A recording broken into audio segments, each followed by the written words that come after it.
No niin.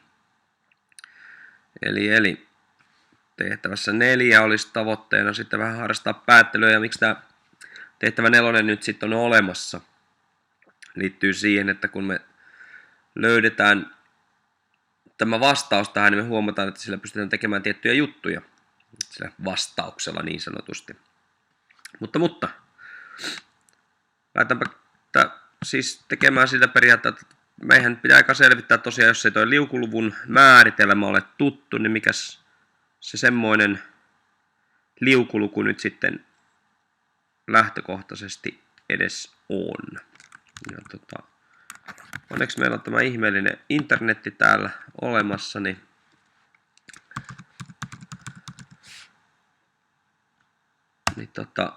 etsitään paikana määritelmä sille, ja vanha kunnon Wikipediahan sieltä nyt varmaan ensimmäisenä vastaan tulee, eli katsotaanpas mitä siellä liukuluvuissa sanotaan.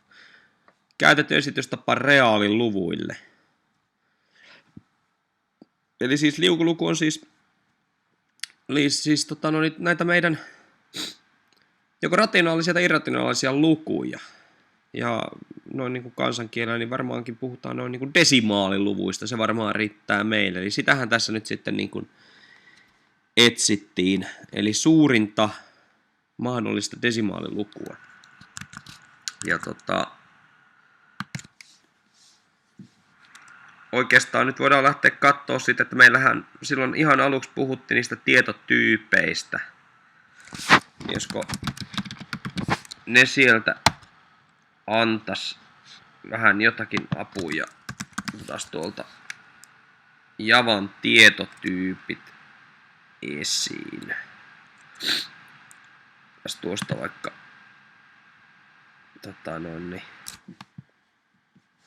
löytyisikö tuolta? Löytyy tämä meidän kokonaisluku, joka on tolla välillä, ja sitten löytyy täältä näköjään tällainen kuin liukulukutyyppejä on 2, float ja double. Näistä jälkimmäinen on tarkempia, pystyy esittämään suurempia ja pienempiä lukuja.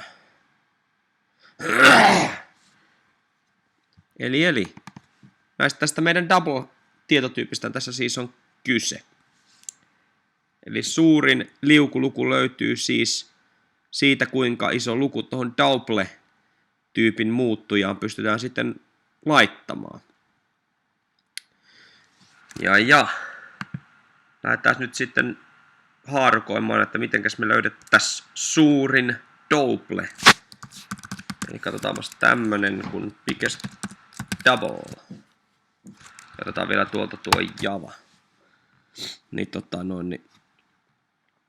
sieltä varmaan sitten alkaa löytymään. Ja ensimmäisessä näyttäisi olevan nyt tämmönen hetkonen Java Standardi Editio. Otetaanpas näyttää olevan 1.4. Otetaan tuolta 7. Löytyisikö siihen? Ja siellä näyttäisi puhuvan jotakin, että a constant holding the largest positive finite value of type double. Eli jostakin vakiosta siellä puhutaan, joka pitäisi sisällään suurimman double-tyyppisen positiivisen luvun. Ja tämmöinen luokka löytyy kuin double, huomatkaa, iso D, minkä viittaa nyt Daniin tässä kohtaa.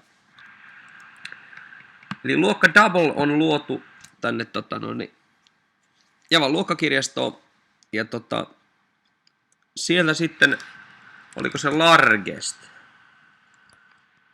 mikä tuossa oli se,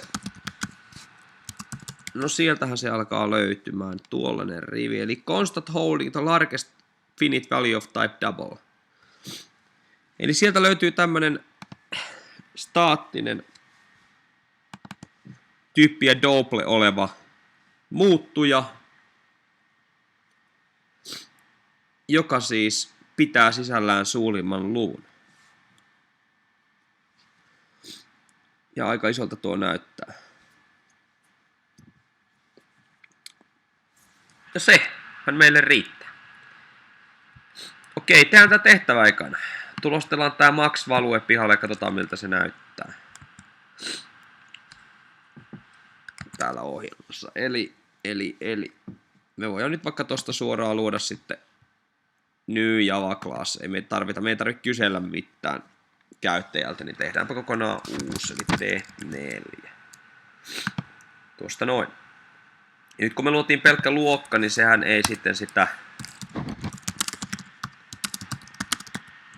pääohjelman runkoa sinne kirjoitakkaan, eli se me joudutaan tässä nyt sitten tekemään. Eli itse. Tai eipä se meitä haittaa. Oho, nyt tuli väärän näköisiä.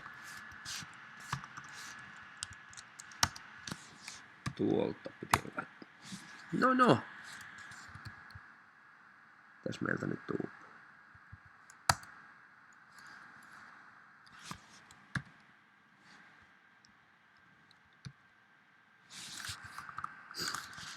Tapahtui mun näpiksessä jotain mielenkiintoista.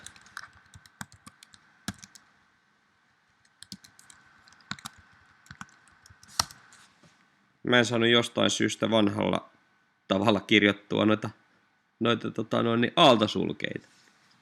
Mielenkiintoista. No, oli miten oli. Kopioidaan ne sitten, sekin onnistuu. Noin. Eli suurin double oli siis luokan double staattinen muuttuja max value. Nyt kun me halutaan tää kyseinen, no ei inni vaan outtiin. Kyseinen muuttujan arvo tulostaa, niin me voidaan se tulostaa tällä lailla.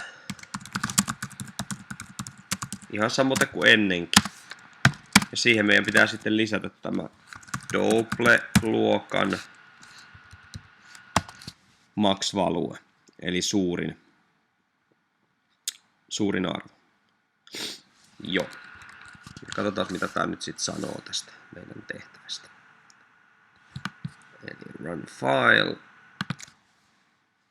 Suurin liukuluku on jotain tosi isoa. Siinähän se näyttäisi nyt olevan. Julmiton kokoinen liukuluku. Joo. No mutta sitten se tärkein asia. Mikäs tämä class double nyt sitten on? Ja niin tämä on oikeastaan tämmönen kuorrute tuon primitiiviin double, eli double-tyyppiseen liukulukuun, joka sitten kääräsee kaikkea mukavaa ominaisuutta tänne sisäänsä. Eli nyt sitten kaiken maailman metodeita täältä löytyy. Ja täältä löytyy muun muassa tämmönen toString-metodi ja sitten täältä löytyy value of-metodi, millä me pystytään sitten saamaan esimerkiksi myöhemmin, jos tiedostosta luetaan liukulukuja, niin nehän kun ne luetaan, niin ne luetaan käytännössä stringinä, tekstinä sieltä tiedostosta useimmiten. Ja ne pitäisi sitten muuttaa jossain kohtaa niin kuin perustyypin muuttujaksi, primitiivityypin muuttujaksi. Ja tämä double-luokka on siihen varsin mainio.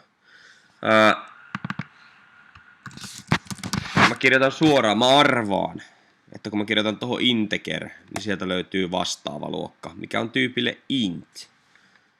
Ja olisikohan tähän pienempään liukulukuun, eli floattiin, siihenkin löytyy tämmöinen isolla f-llä oleva, isolla etukirjaimella oleva luokka. Eli näitten perustyypin muuttujien muunnoksia varten ja kaikkea muutakin näppärää pystytään tekemään, niin niitä vastaan löytyy omat luokkansa. Yes. Semmonen tehtävä oli tämä 4 siis.